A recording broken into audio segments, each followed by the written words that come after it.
అందరికీ నమస్కారం. మనం చెప్పుకోబోయే కథ 'సంసారం'. రచించిన వారు పుష్ప గారు. కథలోనికి వస్తే చైత్రమాసం వసంత ఋతువు. మంచి మధ్యాహ్నమైంది. ఎండాకాలం ఎండలు దంచేస్తున్నాయి. అప్పుడే భోజనం చేసిన వైష్ణవి భర్త వాట్సాప్కు మెసేజ్ పెట్టింది. తిన్నారా అంటూ. జవాబు రాలేదు. మిగతా పనులు చేసుకుని కాల్ చేసింది. తిన్నాను. తినకుండా ఎందుకుంటాను? రోజూ ఇదే వెధవగోల. నాకు ఇన్నేళ్ల నుంచి చెబుతూనే ఉన్నా, అయినా ఇదే తంతు. ఏదో దూర ప్రాంతాల్లో ఉన్నట్టు రోజు కొంపలోనే ఉంటాం కదా అని విసుగ్గా ఫోన్ కట్ చేశాడు గోపాలకృష్ణ. వైష్ణవ్కి బాధ వేసింది. ఒక క్షణం తన జీవితం అంతా వరుసగా మనసులో మొదలైంది. వైష్ణవ్కి ఒక గవర్నమెంట్ ఆఫీస్లో ఆఫీసర్గా పనిచేస్తున్న గోపాలకృష్ణతో పెళ్లి చేశారు పెద్దలు. పెళ్ళవగానే ఉద్యోగరీత్యా చాలా ప్రదేశాలు తిరిగారు. గోపాలకృష్ణ అదో రకం మనస్తత్వం. తను చెప్పిందే జరగాలనే తత్వం. అది ఒక వైష్ణవి వద్దనే. బయట వాళ్లతో ఎంతో బాగా మాట్లాడుతాడు. తను ఇలా అంటాడని చెప్పినా ఎవరూ నమ్మరు. ఏదైనా కొంటే మీ చెల్లెళ్లకు అన్నయ్యలకు చెబుతావేమో, ఇప్పుడే అందరికీ చెప్పకు, తర్వాత చెబుదామని చెప్పి తాను మాత్రం చెప్పేవాడు వాళ్లతో. దాంతో వైష్ణవి అంటే వాళ్ళందరికీ మంట. గోపాలకృష్ణ చాలా మంచివాడు. దాపరికం లేని బోళా మనిషి. వైష్ణవి మంచిది కాదు అనే అభిప్రాయం ఏర్పడింది. ఇటు అత్తవారింటి వైపు, అటు పుట్టింటి వైపు కూడా. ఎవరూ సరిగ్గా మాట్లాడరు ఆమెతో. చచ్చావా బ్రతికావా అడగరు. కానీ తన అవసరం ఉన్నప్పుడు బాగా మాట్లాడి పనులు చేయించుకుంటారు. పెళ్ళైన కొత్తలో చెల్లెళ్లతో అన్నలతో మాట్లాడటానికి కాల్ చేస్తే, లేదా వాళ్ళు కాల్ చేసినా పెట్టేయి, తర్వాత మాట్లాడతా అని చెప్పు అని విసుక్కునేవాడు గోపాలకృష్ణ. వైష్ణవి దాంతో ఏం గొడవ అవుతుందోనని భయపడి పెట్టేసేది. వాళ్లకు ఈ విషయం సూచాయగా చెప్పిన వైష్ణవి పైన కోపం పెట్టుకున్నారు వాళ్ళు. వైష్ణవి పెళ్ళయ్యాక 7 ఏళ్లకు తల్లి తండ్రి చనిపోయారు. ఇక తనతో సరిగ్గా మాట్లాడే నాథుడే లేకపోయాడు. అప్పట్నుంచి తన మనసే తనకు ఫ్రెండ్. పెళ్ళైన కొత్తలో ఒక సెల్ ఫోన్ కొనిచ్చారు వైష్ణవి నాన్న. అది అప్పట్లో బేసిక్ మోడల్. ఇన్కమింగ్, అవుట్ గోయింగ్కి ఛార్జ్ వేసేవారు. తనకేమీ తోచక మధ్యాహ్నం లంచ్ టైంలో కాల్ చేస్తే అది అడగటానికి ₹1 వేస్ట్ చేయాలా అని అరిచినంత పనిచేశాడు గోపాలకృష్ణ. నాకేమీ తోచట్లేదు, ఏదైనా జాబ్ చూడండి, చేస్తాను అని అంటే పెద్దగా నవ్వి, నీ తెలివితేటలకు ఇంకా జాబ్ ఏమి చేస్తావు అని వేళాకోళం చేసి చూద్దాంలే అన్నాడు. అలా ఇప్పుడు వైష్ణవికి 52 ఏళ్లు, గోపాలకృష్ణకు 60 ఏళ్లు నిండిపోయాయి. జాబ్ నుంచి రిటైర్ అయ్యాడు గోపాలకృష్ణ. కానీ స్నేహితుడితో కలిసి ఏదో చిన్న బిజినెస్ మొదలుపెట్టాడు. అతనికి బీపీ, షుగర్ అన్నీ వచ్చాయి. అందుకే ఇలా కాల్ చేస్తుంది. వైష్ణవి టైంకి తిన్నాడో లేదోనని విసుక్కున్నా పట్టించుకోకుండా లంచ్ టైంలో కాల్ చేస్తుంది. ఓసారి చుట్టాలమ్మాయి చదువుకోవటానికి వచ్చి ఓ 2 ఏళ్లు వీళ్ళింట్లో ఉంది. ఆ అమ్మాయితో ఎంత బాగా మాట్లాడేవాడో. ఓసారి ఆ అమ్మాయి జ్వరం వస్తే ఎంతో హడావిడి చేశాడు. వైష్ణవికి అనారోగ్యంతో ఉన్నా ఎప్పుడూ పట్టించుకున్నా పాపాన పోలేదు. కానీ ఏవో మందులు తెచ్చి మొహాన కొట్టేవాడు వేసుకోమని. గోపాలకృష్ణ వైష్ణవిని ఎలా ఉందని అడిగేవాడే కాదు. పిల్లలు అంతే, వాళ్ళ అవసరాలు తీరితే చాలు. అక్కడే ఉండి అనారోగ్యంతో ఉన్నది చూస్తున్నా పట్టించుకోకుండా వాళ్ళ పని వాళ్ళు చేసుకుంటున్న భర్తను, పిల్లల్ని చూసి ఆశ్చర్యపోయేది వైష్ణవి. ఇంత కఠినమైన మనసుతో ఎలా ఉంటారో అర్థమయ్యేది కాదు ఆమెకు. తోబుట్టువులు అంతే, కొందరి తలరాతలు అలానే ఉంటాయేమో. ఓసారి అన్న కూతురు లాస ఏదో పని ఉండి వచ్చింది. చాలా ఆత్మీయురాలిగా మాట్లాడింది వైష్ణవి. అందుకే తనతో అవసరం వెళ్ళదీసుకుని మళ్ళీ నాతో మాట్లాడరు సరిగ్గా. నాకు అత్తింటి వైపు, పుట్టింటి వైపు ఒకేలా ఉన్నారు అంటూ చెప్పిన వైష్ణవితో లాస, అందరూ అలానే ఉన్నారు అంటే నీలోనే లోపం ఉంది అత్త. నేను చూడు, మా ఆయన ఎలా గుప్పెట్లో పెట్టుకున్నానో, ఏది కావాలంటే అది కొంటారు. అత్త వాళ్ళు నోరు మెదపరు. అలా మనలోనే ఉండాలి ఆ టాలెంట్.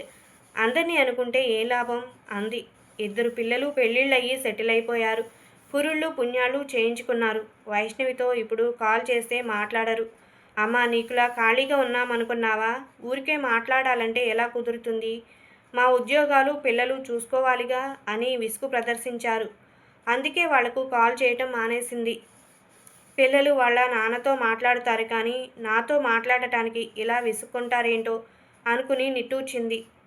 కొత్తగా పెళ్ళైన చెల్లెలు పెళ్లి కాగానే మొగుడిని కంట్రోల్లో పెట్టుకోవాలి అని సలహా ఇచ్చినప్పుడు ఓ నవ్వు నవ్వుకుంది వైష్ణవి.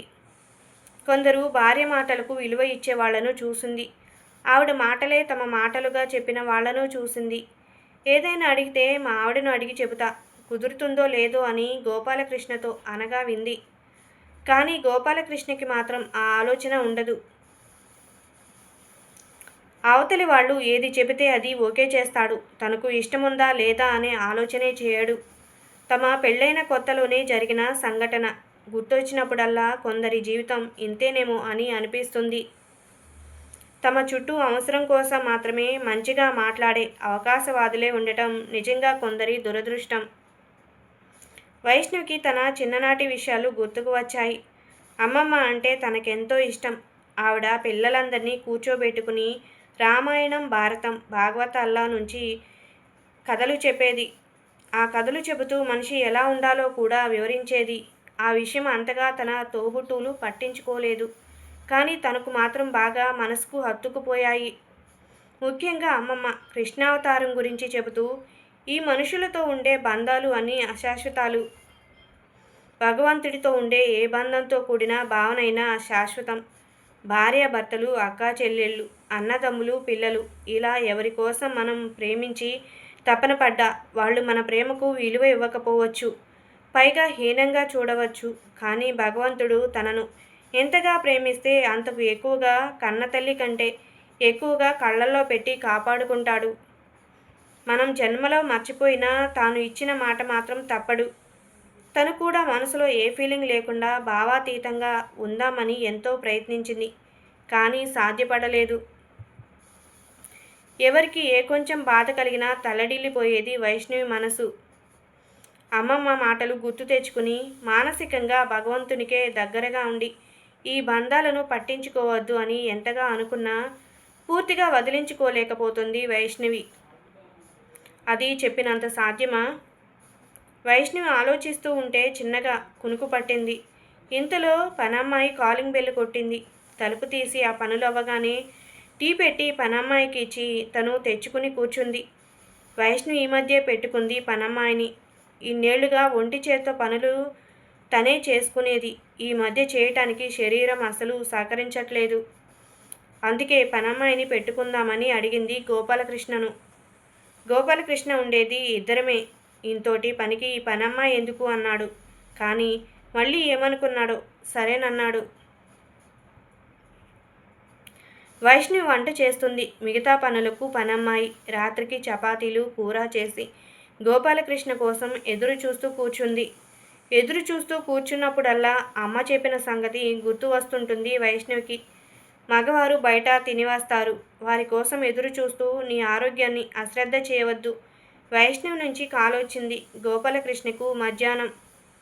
తను లంచ్ చేస్తున్నాడు. ఫ్రెండ్తో కలిసి కట్ చేసేశాడు విసుగ్గా. మళ్ళీ కాల్. విసుగుతో స్విచ్ ఆఫ్లో పెట్టాడు. ఆ ఫ్రెండ్కి కూడా వచ్చింది కాల్. చాలా సరదాగా మాట్లాడి పెట్టేశాడు. రోజూ కాల్ చేస్తుంది మా ఆవిడ.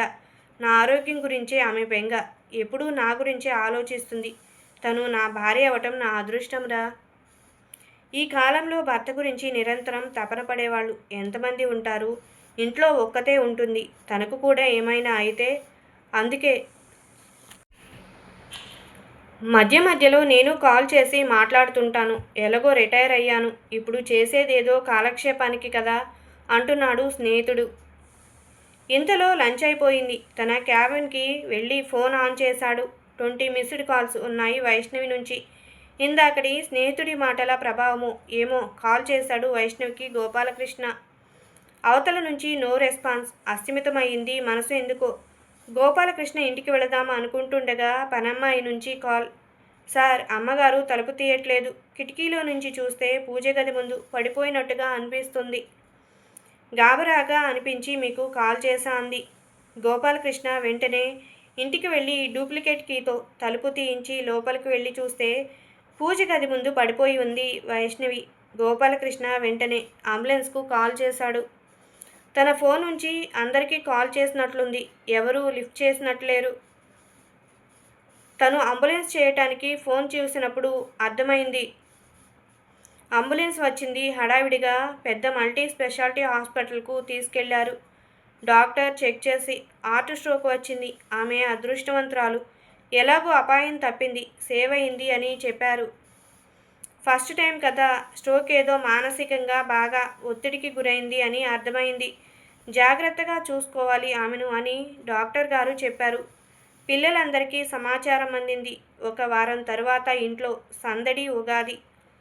పిల్లలు, భర్త అందరితో తనకు ఇష్టమైన తెలుగు కొత్త సంవత్సరం పిండి వంటలు. నూతనంగా కనబడుతుంది వైష్ణవి. వైష్ణవిని ఎంత క్షోభపెట్టాడో తెలుసుకుంటాడా గోపాలకృష్ణ. కాలమే నిర్ణయించాలి. ఈ ఉగాది పండుగ వారి జీవితంలో మార్పు తీసుకుని రావాలని, ప్రతిరోజు పండుగ కావాలని కోరుకుందాం. నిజం చెప్పాలి అంటే పండుగలు వచ్చేది అనుబంధం, ఆత్మీయత కోసం. ఆనందంగా కలిసిమెలిసి చేసుకునేది పండుగ. ఎంతోమంది గోపాలకృష్ణలు, ఎంతోమంది వైష్ణవులు ఈ ప్రపంచంలో. మనం సమయం మరి కాసేపు అర్ధాంగికి కేటాయించి అని ఎంతమందికి అర్థమవుతుంది? అందుకే ఈ జీవితం మిథ్య అనే విషయం తెలుసుకుని జీవన్ముక్తులుగా పూర్తిగా మారలేకపోయినా కనీసం ప్రయత్నించాలి. ఒకరినొకరు అర్థం చేసుకుంటే జీవితం సుఖాంతం. ఇంతటితో ఈ కథ సమాప్తం. కథ నచ్చినట్లయితే లైక్ చేయండి, షేర్ చేయండి, సబ్స్క్రైబ్ చేసుకోండి. Thank you.